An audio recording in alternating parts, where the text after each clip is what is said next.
कम से कम इतना एहसास हो जाए कि जिस समय हमको टिफिन लेके 8 घंटे विद्यालय माँ भेजती है, हो सकता है कोई माँ बाप सरकारी में हो, कोई प्राइवेट में हो, कोई लेबरी करते हो, कोई फौज में हो, लेकिन वो माँ बाप खुद भले ही भूखे रह जाएंगे लेकिन अपने औलाद को भूखा नहीं रखते हैं। वो पिता भले ही कितना निर्दयी क्यों ना हो, लेकिन वो हमारी एक एक ख्वाहिश को पूरा करता है।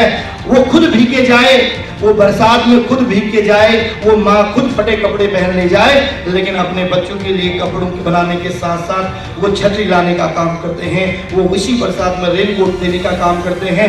वो खुद पुराने कपड़े पहन ले लेकिन आपके लिए अच्छे कपड़े बनाने का काम करते हैं। अरे वो भी छोड़ दीजिए, कई बार तो ऐसा होता है जब घर में मेहमान आते हैं, अच्छे अच्छे पकवान बनते हैं, हम लोग भोजन करके सो जाते हैं, कुछ पकवान अच्छे लगते हैं तो एक बार नहीं 4 बार मांग लेते हैं। माँ कभी मना नहीं करती है, एक बार नहीं वो 10 बार देने को तैयार रहती है। और अंत में ये होता है बेटा कि जिस कढ़ाई में वो पकवान बना था वो कढ़ाई खाली हो जाती है और वो अपने साड़ी के पल्लू से उस कढ़ाई को छिपा देती है ताकि उसकी बिटिया को, उसके बेटे को ये एहसास ना हो सके कि आज की रात वो माँ भूखे सोई है। और बहुत दिन ऐसा होता है कि माँ कढ़ाई पोंछ के खा लेती है, कभी भूखे प्यासे तो कभी पानी पी के सो जाती है। फिर एक ऊर्जा के साथ वो माँ सकारात्मक वेग के साथ अपने बच्चों के लिए खड़ी होती है। आज आपके माँ बाप की उम्र कितनी है?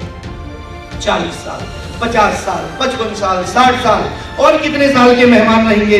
20 साल, 30 साल अगर आप अच्छे भैया बहन निकल गए तो वो शतायु रह सकते हैं। लेकिन जो युवा पीढ़ी इस समय, चाहे वो बहनों की हो चाहे वो भाइयों की हो, जिस तरह की आपकी दशा और दिशा जा रही है, मैं तो केवल सजग करने के लिए आया हूं अपने भैया बहनों को। वो आपके माँ बाप की आयु को अल्पायु में करने जा रही है। हम कैसे भूल सकते हैं मेजर विभूति ढौडियाल के बलिदान को, जिन्होंने 15 फरवरी और 18 फरवरी को अब से 2 दिन 3 दिन 4 दिन पहले अपनी शहादत दी है।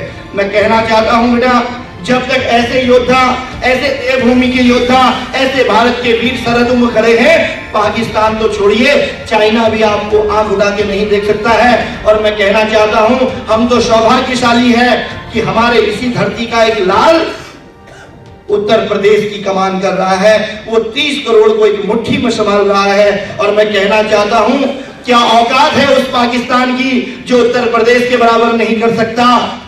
क्या हैसियत है उस पाकिस्तान की जो उत्तर प्रदेश के बराबर नहीं कर सकता?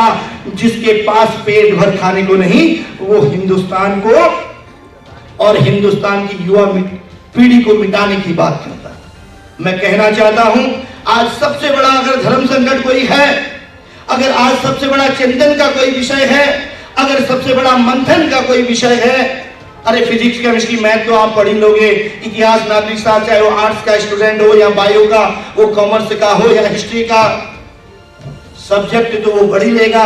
माता भूमि पुत्र भी अहम जैसे जिसके अंदर भाव हो, तो मैं ऐसे भैया बहनों के लिए कहना चाहता हूं कि कौन कहता है कि मिट्टी कंकड़ पत्थर में बैठने वाला बच्चा, कौन कहता है कि मिट्टी कंकड़ पत्थर में बैठने वाला बच्चा आसमान में नहीं उड़ सकता?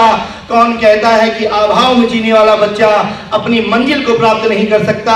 और कौन कहता है कि इस सरस्वती विद्या मंदिर इंटर कॉलेज में पढ़ने वाला बच्चा देश को एक नई दिशा नहीं दे सकता?